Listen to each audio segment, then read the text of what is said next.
Good evening. It's your boy God's Grace.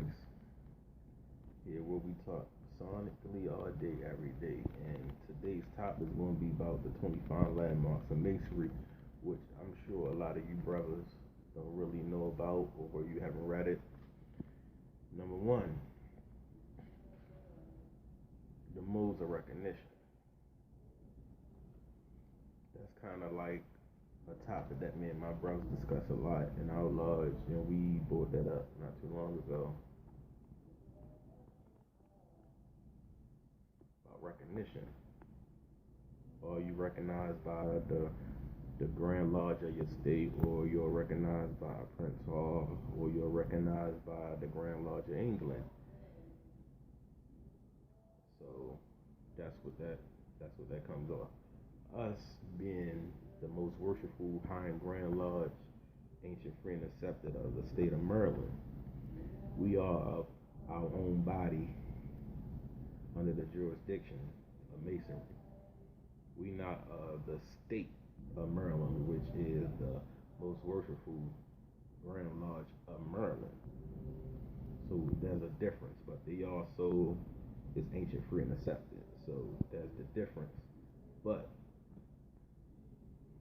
do you know the lodges recognize each other because of different jurisdictions and the different bylaws and constitutions that they go by? Of course, it happens. So, but at the end of the day, we're all Masons. We took that same allegation. We conduct ourselves properly in accordance. So that's how I look at it.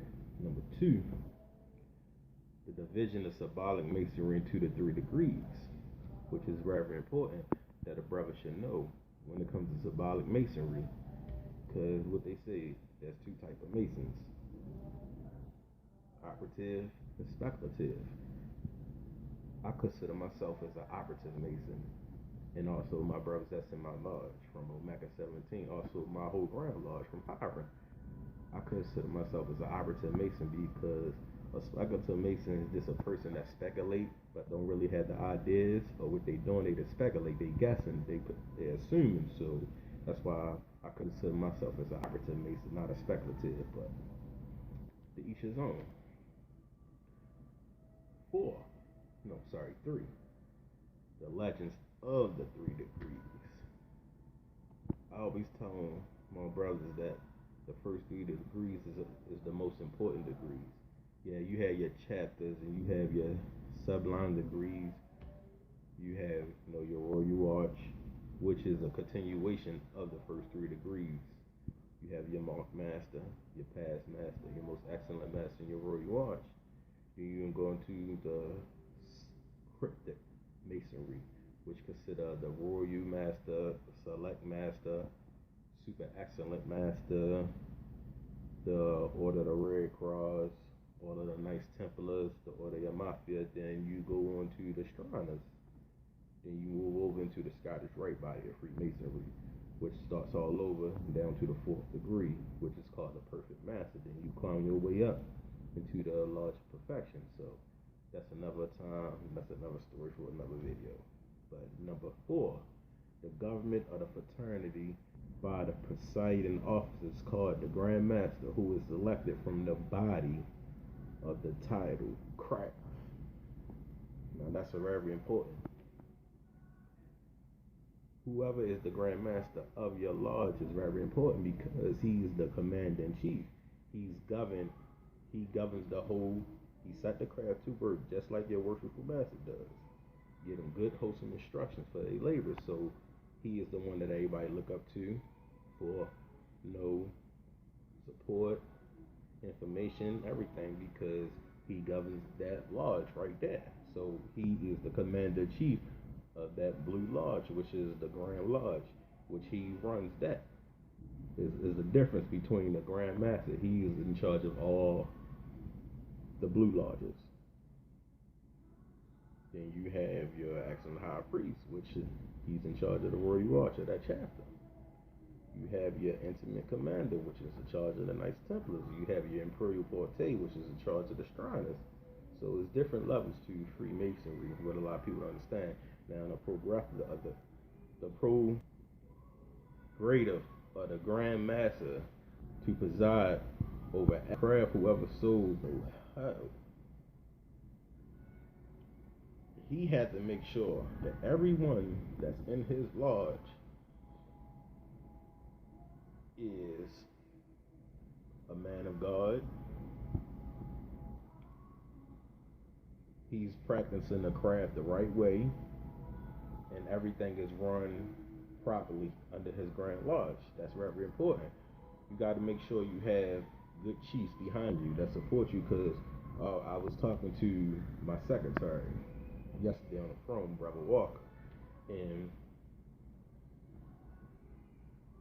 like I told him, the foundation that we built in our lodge is solid.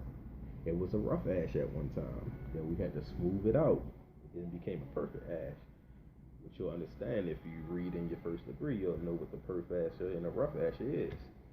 So we built a solid foundation in my lodge now, and once you got a structure in your lodge, you can't go wrong, and you got good support from your brothers. So you want everybody in your lodge to do well, proceed, do everything the right way, and you can't go wrong. So that's a lot of things that I stress to my brothers in my lodge. Me being the new worshipful master of my lodge now, one that I'm the government in every lodge by a master and his 2 warriors. That's very important. I believe the worshipful master, the senior warden, junior warden should always be in constant communication with each other, because at the end of the day, the worshipful master open and govern the lodge to set the craft to work and give them good wholesome instructions for their labors. The senior warden is the sister worshipful master and open and close the lodge and pay the craft they work, if any to be due, and see that none goes away to satisfy harmony, being the strength and support of our society, more especially of ours. The junior warden is, at the Mediterranean heights, the glory and beauty of the day. So is the junior warden to call the craft from labor to refreshment, and superintend them, therefore in the hours into a temperance. So that's very important. But they should always have constant communication with each other, bringing ideas together, what they can do to better the lodge and better the brothers around them. So you can keep that strong foundation. As long as your plumb line, cable toe, whatever you want to call your circle, is strong like this fist, can't go wrong. Now another landmark that I actually highlighted,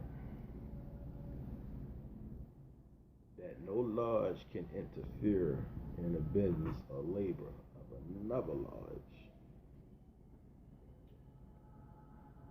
is a yes or no, because you do have lodges where as though they send brothers to go check on that lodge if there's concerns from brothers within that other lodge. They got concerns of the worshipful master not doing his job, or things just it's not going right, so they send other brothers, mainly Grand Lodge officers like the deputies and the right worshipful grand, he'll send them there, sit through their meeting and see how. That's very important, because if you want to run a strong Grand Lodge, you got to make sure all your individuals are strong Grand Lodge, period. So that matters. But there's a lot more that I want to go over with you, brothers. And I'm going to do another video. I'm going to do a part 2 to this. The landmarks of Freemasonry tomorrow. But this is your boy signing out. Click the like button. Hit the subscribe button.